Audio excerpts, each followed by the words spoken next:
Hello all, this is Dr. Dave Maslach talking to you about reciprocity.com. The E is written with a 3, and in this particular video I want to actually talk to you about how to actually be happy and the fact that we actually all need to work on being happy. So if you don't know me, I'm an associate professor of innovation strategy and entrepreneurship, and I created this whole reciprocity project to give back as much as I possibly can. There were so many people that helped me out in my life that I wanted to do something about it.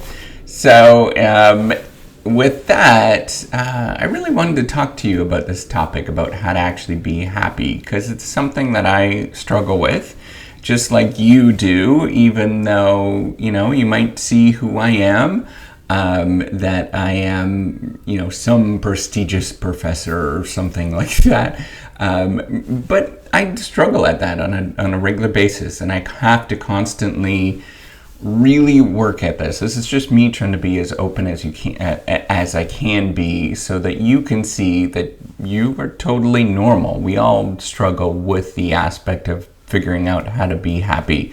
It's not an easy thing to do, and if you're sort of turning to a guru or a professor or whatever to give you the right answers on how to be happy, nobody really knows what the right answers are, but we do know, or I know based on my own experiences, what have made a difference in my life. And the sort of happiness state that we get in is pretty temporary. We have to constantly be working at it on a regular basis.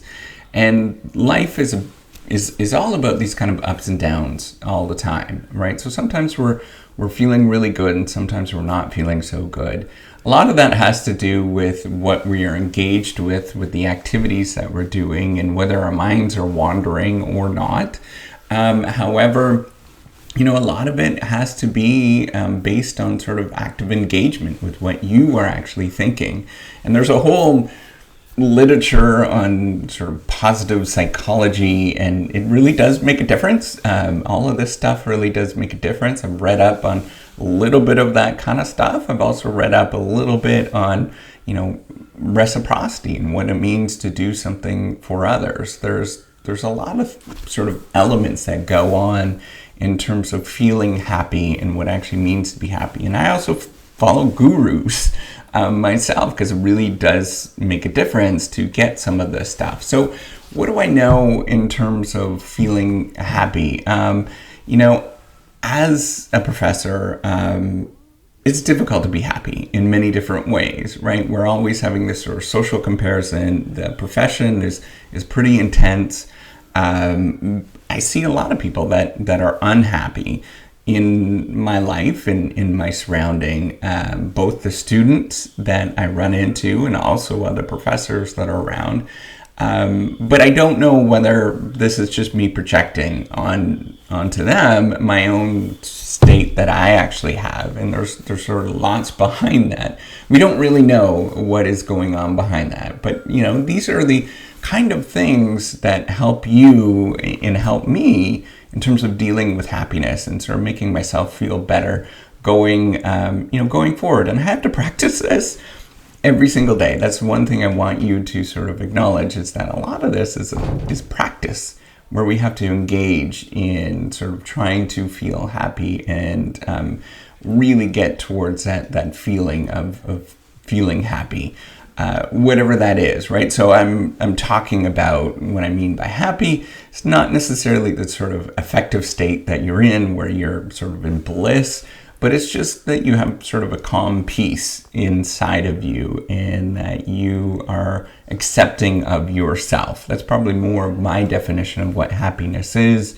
Not necessarily that you're laughing all the time, but just feeling okay with yourself.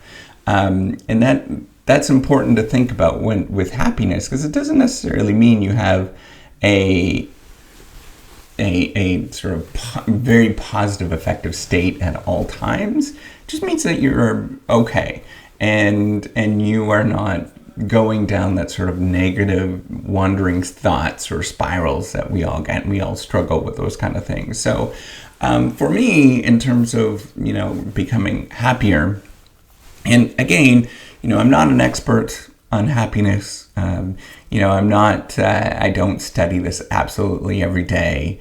In fact, probably a lot of those people that are studying happiness are not necessarily all that happy themselves, because that's what research does.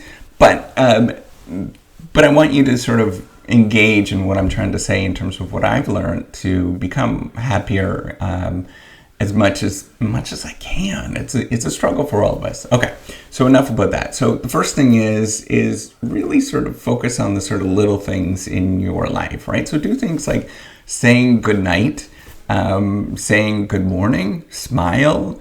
If you have a significant other in your life, just, engage a little bit with them in sort of these very simple things. Those make a difference in terms of, those little kind of punches that you get, and feeling happy and feeling okay with yourself.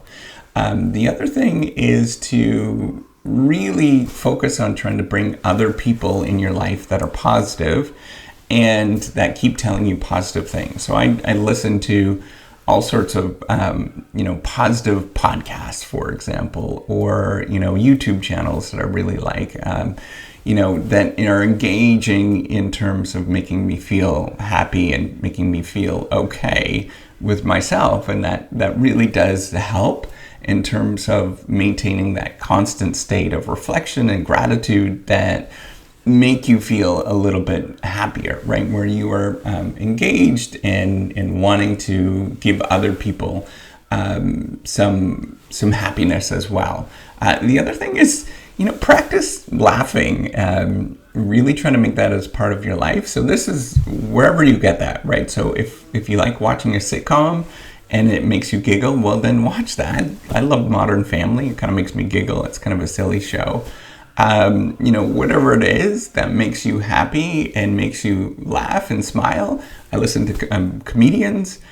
That stuff really does help. That sort of biology behind that makes you feel a little bit happier when you are laughing and sort of playing along with something. Now, humor or laughing is a little kind of a tricky thing in terms of whether you want to engage with other people. Just make sure that if you're doing, a joke, for example, that is not necessarily hurting the other person. A lot of jokes are like that, so just be careful when you're doing that. The other thing is, this is a big thing, particularly for professors and people that are, kind of more type A, that are really wanting to get things done, is working on dismissing social comparisons that you have absolutely every day. And I need to reiterate that those people don't really care about you that you're comparing against. Only you actually care about yourself. And you have to maintain that sort of healthy state in you where you are not comparing yourself with other people and what they have. The more that you sort of practice that and get away from that sort of social comparison where you're thinking that you don't have what they have, the better off you're going to feel inside. And that takes a lot of practice. I get tripped up all the time on that. As you can see, you probably see my expression change right there.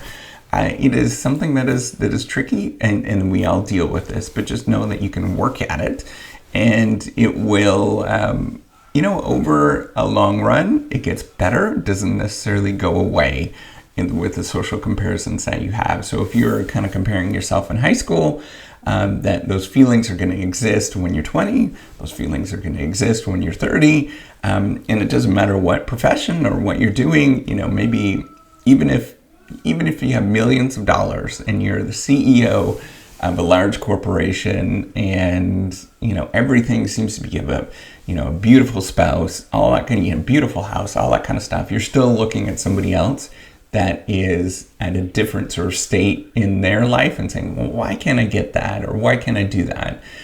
That eats you up inside. So practice on dismissing it as much as you can whenever you start engaging in those activities, and cutting it off whenever you start engaging in those activities. The other thing is trying to do things that you enjoy. It doesn't necessarily mean that they have to be easy, but they give you joy. So this whole reciprocity project has become something I enjoy. It's not easy. to do things all the time with it and giving back and, building this sort of software and spending money at it, doing all of those things and, writing blog posts and paying for people to write blog posts. It all costs a lot, and it's not easy and it is difficult. However, I can't see doing anything else at this moment in terms of giving something or making me feel okay with myself. Because at this stage of my life, this seems like a really fun thing to do. And, building things really gives me a lot of satisfaction inside, where I can say at the end of it, I built that particular thing. So it's like climbing a mountain. If you're into climbing mountains, you'll get it in terms of it's not easy when you're doing it. However, it's something that you actually enjoy when you actually get through that process and you look back and you see what you actually accomplished. This is something, so that the sixth thing is to really work on being open with your thoughts and feelings. This is difficult for everybody.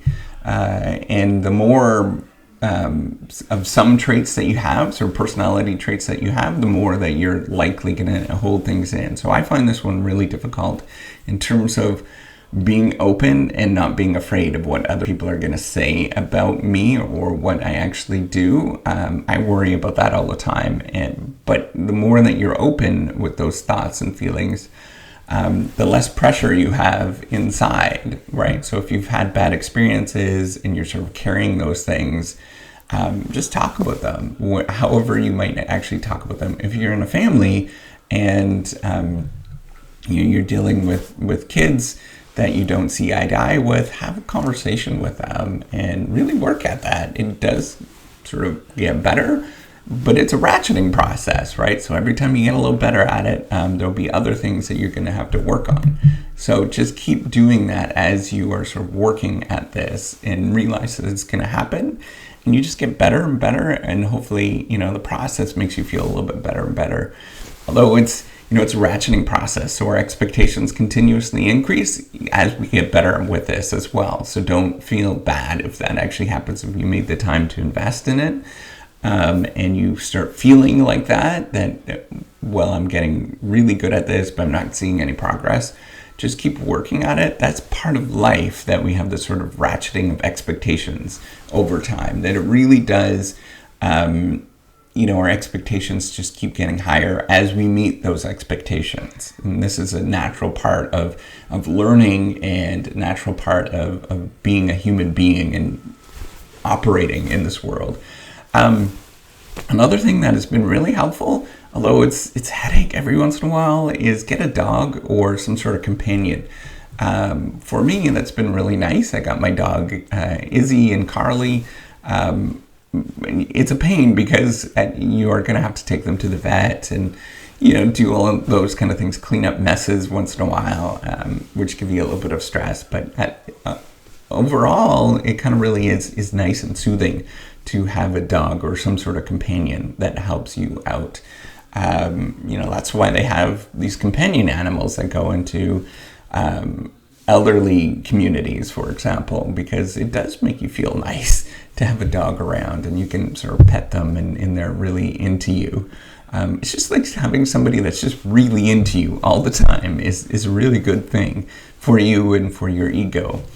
All right, so the other thing is, and I need to, this is information for me, is stop worrying about the long run, right? So you're going to get where you're going to go, but you just can't force it. And no matter how much you actually force that process, the more that you sort of force that particular process of trying to get to something and trying to do something, the worse it's going to feel for you. So you have to sort of submit yourself to the process. And I heard that many times during my doctoral process, is just submit yourself to it and just realize that there is a process and that you do get transformed whenever you're doing these things and you just can't rush it.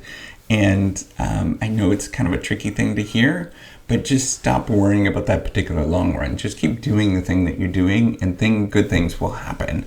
as you do those particular things. Exercising, so the ninth thing is exercising is really important for me in my life. Every time I stop doing that, is when I really notice that things go downhill in my life. So try to engage in exercise, whatever that looks like for you. For me, it's 40 minutes a day.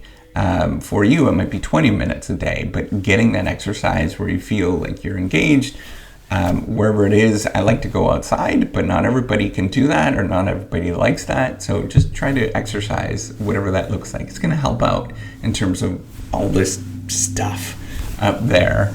Okay, and the last thing, and it sort of relates to not worrying about the long run, is eat some dessert every once in a while. The more that you sort of celebrate and do these kind of little things, the less sort of strenuous the whole process feels. And it's okay to try to do bad things every once in a while. We all do them. It's called being human. And the more that we sort of are accepting of ourselves when we do those things that we consider are bads, the more positive we're going to feel, and the less that those things are going to be crutches for you, or you're going to develop bad habits with them. Having that dessert is a good thing.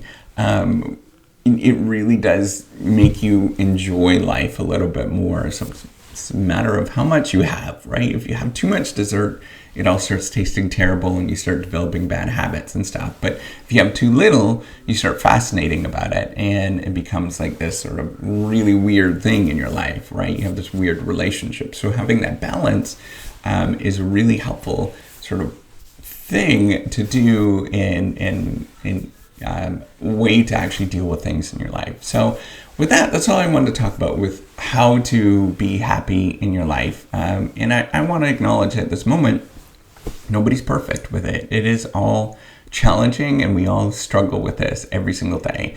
And even when you're 60 years old, you're going to have these exact same feelings, and we have to keep working at it every single day and keep engaging with this process. So if you could sort of look at that, really struggling towards the feeling of being better and okay with yourself, the more that all of this is going to make sense. And if it doesn't, if you are 60, if you're 100 years old and it still doesn't make sense to you, that's okay too. We have to acknowledge that this is part of life, that we have this sort of inherent struggle inside where we want to do things, but we can't quite get there. It's not easy, right? This thing that we call life, and this sort of all these emotions and thoughts that we have going on in our brain, and all these, brain cells firing and all that kind of stuff. It's all tricky in terms of dealing with this stuff. That's life. And that whole process, the more that you become accepting of that you're going to engage in those sort of negative thoughts every once in a while, that's okay too. Just really work on being yourself, being okay with yourself, and being a genuine and nice human being. Good things are going to come your way. It just might take a little bit longer than you think, but good things are going to come your way. So that's all I wanted to say. Take care and have a wonderful day. Bye.